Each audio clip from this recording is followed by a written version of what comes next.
కూటమి ప్రభుత్వంపై ఫైర్ అయ్యారు మాజీ సీఎం జగన్. మీ కేసులకు భయపడేది లేదు, ప్రజా పోరాటాలను ఆపేది లేదని జగన్ స్పష్టం చేశారు. నేను రైతు పక్షపాతిని, ప్రజల పక్షపాతిని. మీరు ఎన్ని కేసులు పెట్టినా రైతుల కోసం, ప్రజల కోసం నిలబడతాను అని జగన్ తేల్చి చెప్పారు. ఇప్పటికైనా మిర్చి రైతులను ఆదుకునేలా చర్యలు తీసుకోవాలని సీఎం చంద్రబాబును కోరారు జగన్. ఈ సంక్షోభం నుంచి రైతులు బయటపడేలా వారికి ఊరటనిచ్చేలా రాష్ట్ర ప్రభుత్వం తరఫున వెంటనే కొనుగోలు ప్రారంభించండి అంటూ ట్వీట్ చేశారు జగన్. మిర్చి రైతులు సంక్షోభంలో ఉంటే మేము స్పందించే వరకు ప్రభుత్వంలో కదలిక రాలేదని సీఎం చంద్రబాబును ఉద్దేశిస్తూ ట్వీట్ చేశారు జగన్. ఢిల్లీ సీఎం ప్రమాణ స్వీకారానికి వెళుతూ రైతుల కోసమే అన్నట్లుగా కలరింగ్ ఇచ్చారని ధ్వజమెత్తారు. ఎప్పుడు మిర్చి కొనని నాఫెడ్ కొనాలంటే కేంద్రానికి లేఖ రాయడం ఏంటని చంద్రబాబును ప్రశ్నించారు. రైతులకు బాసటగా నిలిస్తే మాపై కేసులు పెట్టారని మండిపడ్డారు జగన్. తెగుళ్లతో మిర్చి దిగుబడులు ఎకరాకు 12 క్వింటాలకు పడిపోయిన పరిస్థితి ఉంది.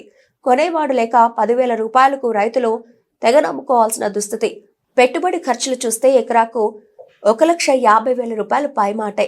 ఇంతటి సంక్షోభం ఉన్నప్పటికీ మేము స్పందించేంత వరకు మీలో కదలికలేదు. మీరు ఢిల్లీ సీఎం ప్రమాణ స్వీకారానికి వెళ్తూ మిర్చి రైతుల కోసమే వెళ్తున్నట్టు కలరింగ్ ఇస్తున్నారు.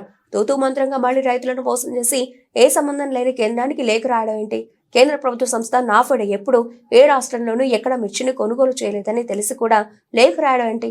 మీరు బాధ్యతను వేరే వాళ్ల మీద నెట్టడం ఏంటి? మీరు చేయాల్సిన పనులు చేయకుండా కుంటి సాకులు వెతుక్కోవడం ఏంటి? ఈ రకంగా రైతులను మోసం చేస్తున్నారు. మిర్చి రైతులకు బాసటగా వెళ్లినందుకు మాపై కేసులు పెట్టారు. అలాంటప్పుడు ఈ ఫిబ్రవరి 15న మీరు పాల్గొన్న మ్యూజికల్ నైట్ కు ఎన్నికల కోడ్ అడ్డం రాలేదా? నేడు మిర్చి రైతులను కలుసుకుంటే ఎన్నికల కోడ్ అడ్డు వచ్చిందా? పైగా మేము ఇప్పుడు జరుగుతున్న ఎమ్మెల్సీ ఎన్నికల్లో పోటీ చేయడం లేదు. నిన్నటి కార్యక్రమంలో పలానా వారికి ఓటు వేయమని కూడా చెప్పలేదు. కనీసం మైక్ లో కూడా మాట్లాడలేదు. అయినా అన్యాయంగా కేసులు పెట్టారు. ఇది అప్రజాస్వామికం కాదా అని సీఎం చంద్రబాబును ప్రశ్నించారు జగన్.